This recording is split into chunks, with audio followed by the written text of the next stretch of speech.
Stephen Dean speaking. Today I'd like to talk about lesson, A Course in Miracles, lesson 182.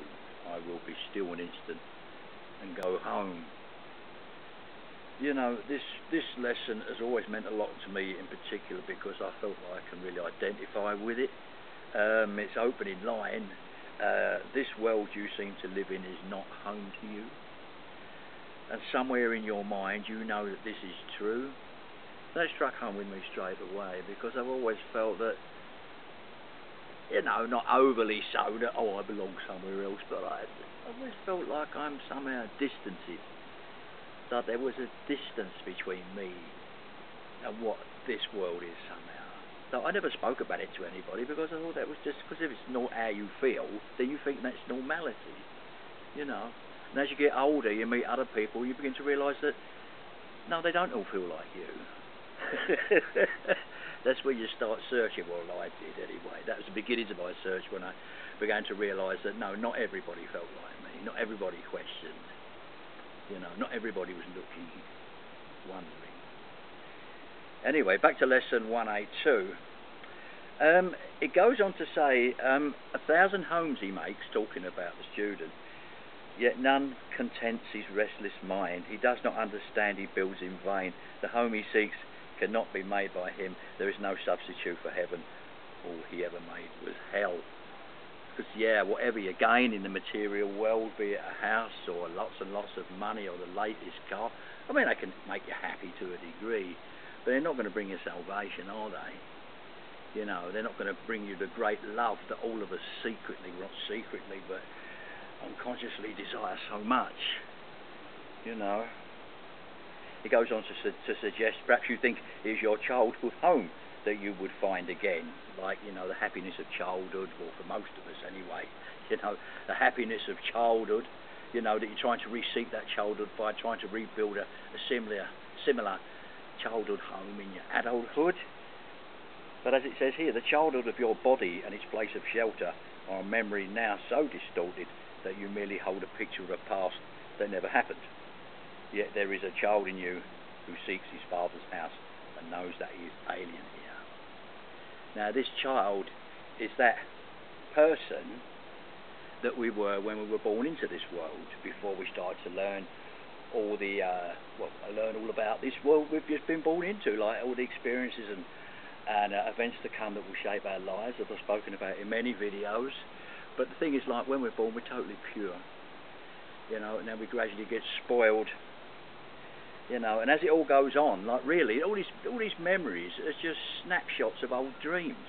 When you look back at my age now, when I look back at my childhood, it's just like snapshots of events, snapshots of this, little videos or little cameos of things that happened in childhood. But they're gone now. They mean nothing. And if that means nothing, why should anything mean nothing? And anything, none of it really means nothing. I mean, you have to learn from it in order to survive in this world. But anything you learn of it is only relevant to this world. All you need is love, as the great man said. Anyway, that child within us, that child that's never learned all this stuff about, yeah, this innocence within us is what remains in all of us. It never dies, it stays with us. The ego is what we put on top of him, or her, as the case may be. You know, no, it's wrong really. I mean, your soul has no he or she. It's just of God. Yeah. Anyway, it is this child in you, your Father knows as his own son, and that is the Son of God that God is looking for within us. I mean, we're seeking God and he's seeking us, but he has to find the real us to recognise, for that real us to recognise him, because this isn't the real us. This is earthly us who can't understand God. All we understand is trying to get by here,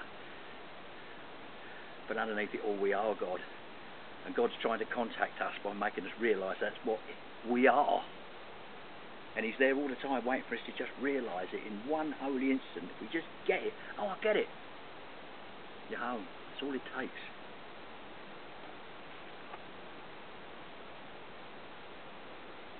about the child within us, it goes on to say, he does not ask for more than just a few instants of respite, just an interval in which he can return to breathe again the holy air that fills his Father's house. You are his home as well. He will return, but give him just a little time to be himself within the peace that is his home, resting in silence and in peace and love. He's talking about going to meditation. Go into meditation, forget about the past, stop thinking about the future.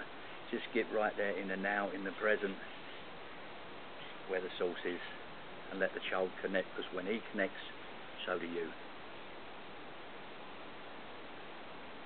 When you are still for that instant, when the world recedes from you, when valueless ideas cease to have value in your restless mind, then you will hear his voice, that of the child. Rest with him frequently today. He was willing to become a little child that you might learn of him how strong he is who comes without defences.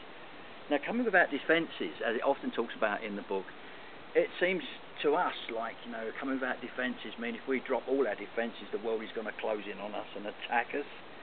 Because we naturally have these forms of defence. Look, we're used to growing up looking out for things and expecting things to go wrong, so we have these natural conscious and subconscious defences.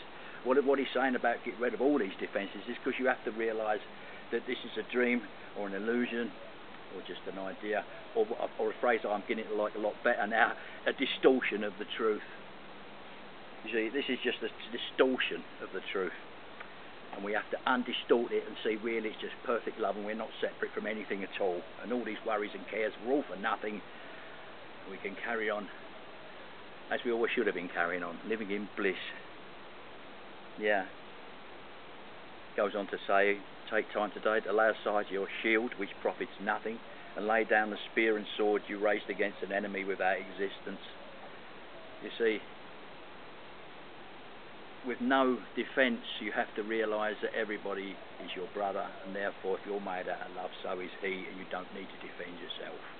See, that's what he means by laying down the shield and the spear and the sword, because he says the spear and the sword you raised against an enemy. If you haven't got an enemy, you don't need a spear or a sword.